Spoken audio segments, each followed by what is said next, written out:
असम के घने जंगलों में जहां रहस्यमय और भौतिक के बीच की रेखा धुंधली हो जाती है, वहां एक डरावनी हवेली मौजूद है, जिसकी डरावनी कहानी उन लोगों के दिलों में सिहरन पैदा कर देती है जो इसके रहस्यों को जानने की हिम्मत करते हैं। यह हवेली, जिसे चौधरी बंगले के नाम से जाना जाता है, 20वीं शताब्दी की शुरुआत में सामने आई रोंगटे खड़े कर देने वाली घटनाओं की एक श्रृंखला के मूक गवाह के रूप में खड़ी है। ब्रिटिश औपनिवेशिक युग के दौरान निर्मित चौधरी बंगला एक समय एक भव्य निवास था जो धनी चौधरी परिवार का था। पितृपुरुष रघुनाथ चौधरी एक प्रभावशाली व्यक्ति थे, जिनका क्षेत्र में भय और सम्मान दोनों था। हालांकि चौधरी परिवार की समृद्धि की एक कीमत चुकानी पड़ी। सत्ता और धन की अतृप्त इच्छा से प्रेरित होकर रघुनाथ चौधरी अंधेरे अनुष्ठानों और गुप्त प्रथाओं में डूब गए। हवेली के गुप्त कक्षों में आयोजित गुप्त समारोहों के बारे में अफवाहें उड़ीं, जहां जीवित और मृत लोगों के बीच की सीमाएं पतली बताई जाती थीं।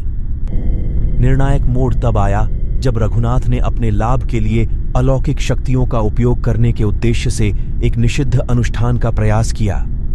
परिणाम विनाशकारी थे। हवेली असाधारण गतिविधियों का केंद्र बन गई। हॉल में छायादार आकृतियां घूमती हुई दिखाई देती थीं और इसके खाली कमरों में डरावनी आवाजें गूंजती थीं। जल्द ही चौधरी परिवार दुर्भाग्य से त्रस्त हो गया।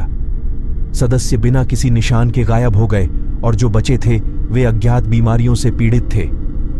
स्थानीय ग्रामीणों ने उस अभिशाप के बारे में बात की जो एक समय समृद्ध परिवार पर पड़ा था। उन्होंने अपनी परेशानियों के लिए रघुनाथ की गुप्त गतिविधियों के कारण उत्पन्न हुई दुष्ट आत्माओं को जिम्मेदार ठहराया। दशकों के दौरान चौधरी बंगला खंडहर हो गया। इसकी दीवारें भीतर होने वाली त्रासदियों की गवाह थीं। स्थानीय लोग सूर्यास्त के बाद इस क्षेत्र से दूर रहते थे। उनका मानना था कि पीड़ित परिवार की आत्माएं अभी भी उजाड़ हॉल में घूमती हैं। हाल के दिनों में अलौकिक जांचकर्ताओं और रोमांच चाहने वालों ने अलौकिक सबूतों को पकड़ने की उम्मीद में जीर्ण शीर्ण हवेली में प्रवेश किया है। कुछ लोग असंबद्ध फुसफुसाहटें सुनने का दावा करते हैं, जबकि अन्य डरावनी भूतों की रिपोर्ट करते हैं जो हवा में गायब हो जाती हैं। एक विशेष रूप से परेशान करने वाली कहानी दोस्तों के एक समूह से आती है, जिन्होंने चेतावनियों के बावजूद चौधरी बंगले में एक रात बिताई। जैसे ही घड़ी ने आधी रात को बजाया, उन्हें खाली गलियारों से गूंजती हुई हल्की हल्की पदचाप सुनाई दी। दरवाजे चरमराकर खुले। समय के साथ जमे हुए कमरों का पता चला, जो बीते युग के क्षयकारी अवशेषों से सजे हुए थे। रात के अंधेरे में दोस्तों को तापमान में अचानक गिरावट का अनुभव हुआ। साथ ही एक अलौकिक विलाप भी हुआ, जो हवेली की नींव से ही गूंजता हुआ प्रतीत हुआ। भयभीत होकर वे परिसर से भाग गए और अपने पीछे एक बेचैनी भरी भावना छोड़ गए, जो दिन के उजाले की सुरक्षा में लौटने के बाद भी लंबे समय तक बनी रही। चौधरी बंगला उस पतले पर्दे के प्रमाण के रूप में खड़ा है जो जीवित और मृत लोगों के क्षेत्र को अलग करता है।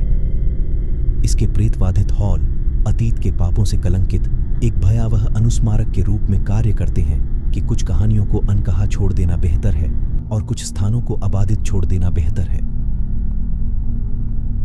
चौधरी बंगले के रहस्य सत्य की खोज करने के लिए उत्सुक लोगों को आकर्षित करते रहते हैं, लेकिन किस कीमत पर? इस परित्यक्त हवेली की प्रेतवाधित छाया में बहादुरी और मूर्खता के बीच की रेखा धुंधली हो जाती है। अधिक वीडियो के लिए लाइक और सब्सक्राइब करें।